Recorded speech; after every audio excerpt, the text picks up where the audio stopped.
Hello there, Brick Fanatics. I have a pair of lions here for you because apparently 2024 is the year of the brick-built feline for the LEGO group.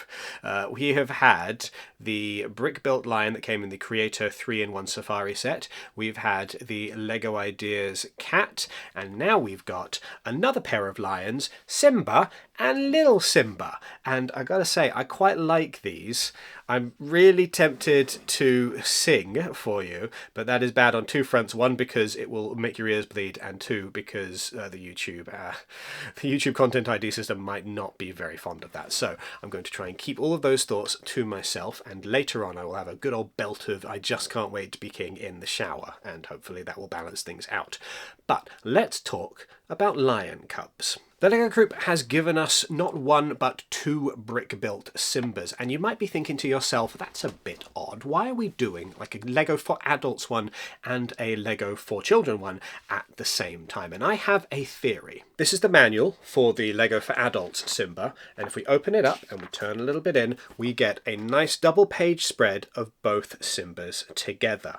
I have the strong suspicion that the point of these is to do one of those delightful build together things, where you've got an adult over here who's working on the large Simba and a child over here who's working on the little Simba.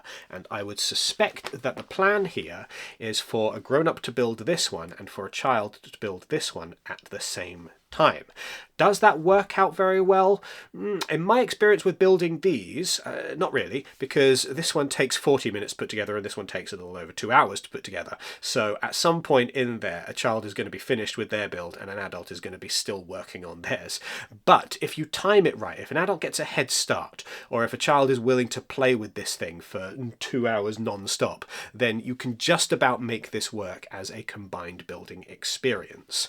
The challenge then is figuring out who's got the better end of the deal, because yes, the adult has the meatier, the larger, the lion's share of the building to be done, but the kids one is, it's undeniable, significantly cuter and more charming. Let's talk about the adult one first. In case you were wondering, there's not a lot of movement to this. You can kind of turn the head, but everything else is really locked in place. Or the tail moves as well, I guess. So you've got two areas of articulation there.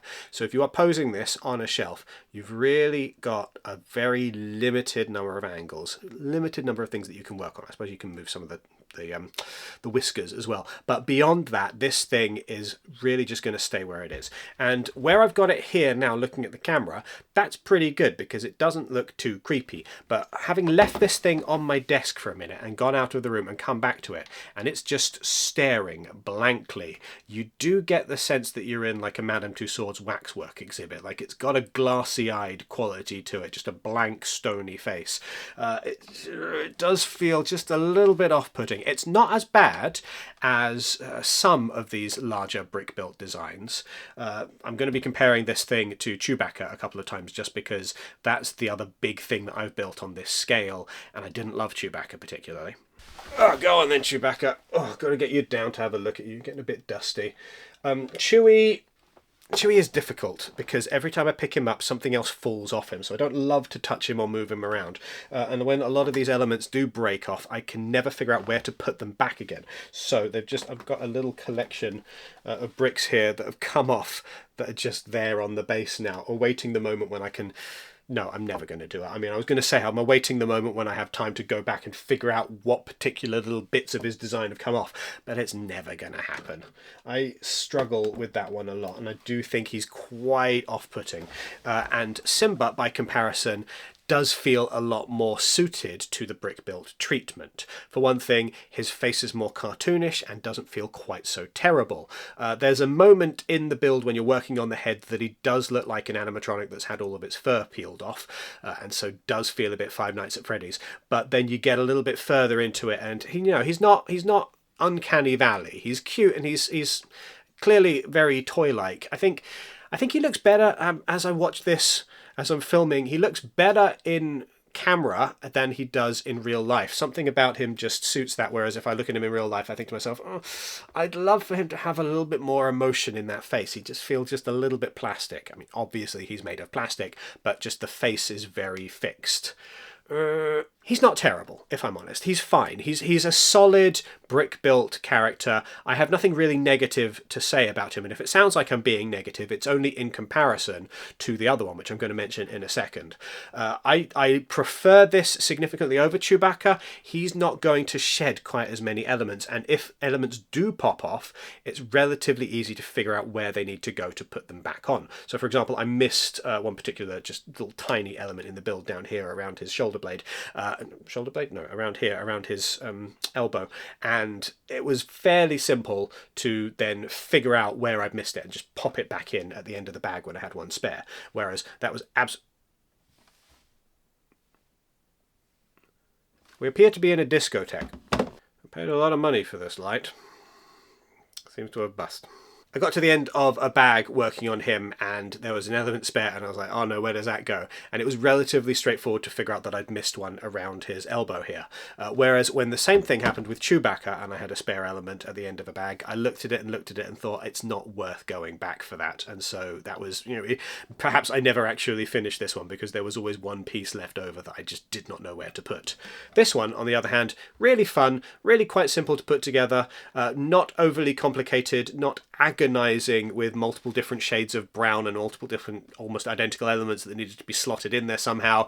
So I do like it. I think it's fairly forgettable as a build, and I think mileage will primarily depend on how much you like the Lion King and how much you like larger, chunkier builds with over 1,000 elements. If that's your jam, if you are a fan of the design, I would absolutely recommend this. I think I've got nothing to say against it in terms of the build experience. It goes together quite smoothly. The thing I built immediately before this was Notre Dame Cathedral, and so this felt like a breath of fresh air by comparison. It was significantly easier to get my head around. It was nice to have a Lego set that didn't have quite so many tiny little fiddly elements, and I just went, oh, boop, boop, boop, boop, boop, oh, that part's done. That was nice and straightforward. There's a few moments where you're putting the ball joints together or some Technic pins in here that you just kind of have to squint at the manual for a second and try and figure out what's going on, but it's not too egregious. It's a relatively straightforward build. The draw here is not necessarily the Lego itself, but the Lion King. If you like the Lion King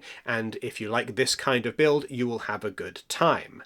That said, I much prefer the smaller, cuter, significantly cheaper little build in terms of how much character and personality this has.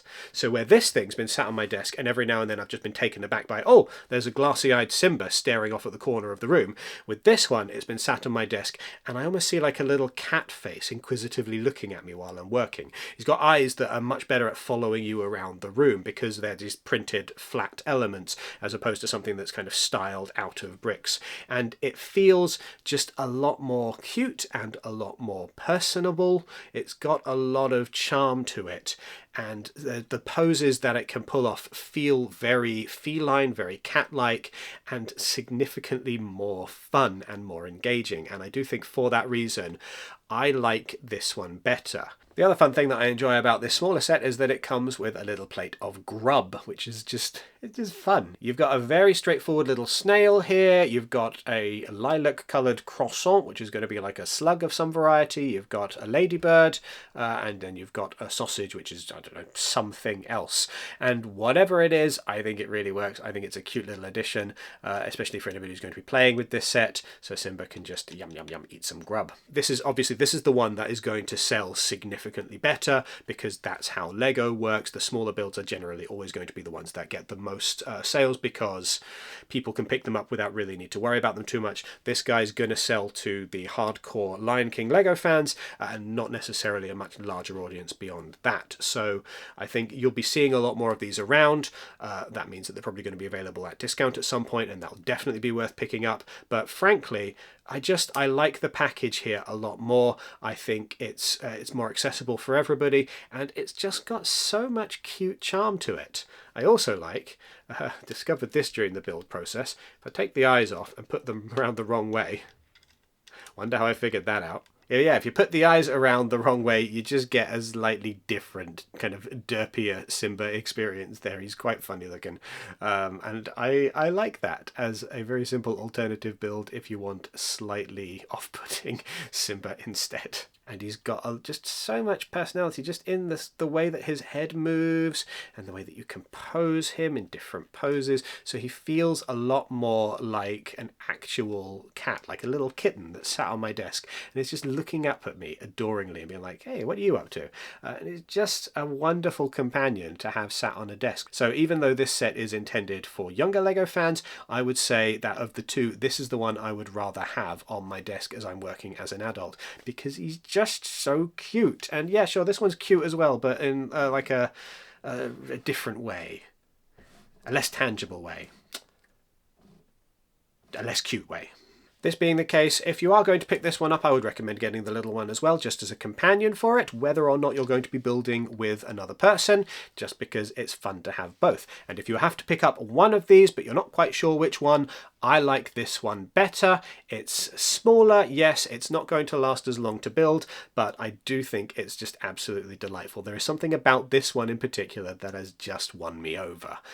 And so that, ultimately, is that. Do you disagree with me? Let me know your thoughts in the comments down below. Which one do you like better of the two? Make sure that you also, if you are going to be purchasing either of these sets, use the QR code, which is currently on screen, or the affiliate link, which is down in the description. Doing so takes you straight to the LEGO website so you can make that purchase. Doesn't cost you a penny extra, but just gives us a little bit of a kickback and helps to keep the lights on at Brick Fanatics. Make sure that you do all of the regular YouTube things. You know the drill by now. Give this video a thumbs up, hit subscribe, hit the notification bell. Make sure that you go to brickfanatics.com for all of your LEGO news and reviews, and make sure that you sign up to our newsletter so that you never miss anything LEGO related ever again. Thank you very much for watching.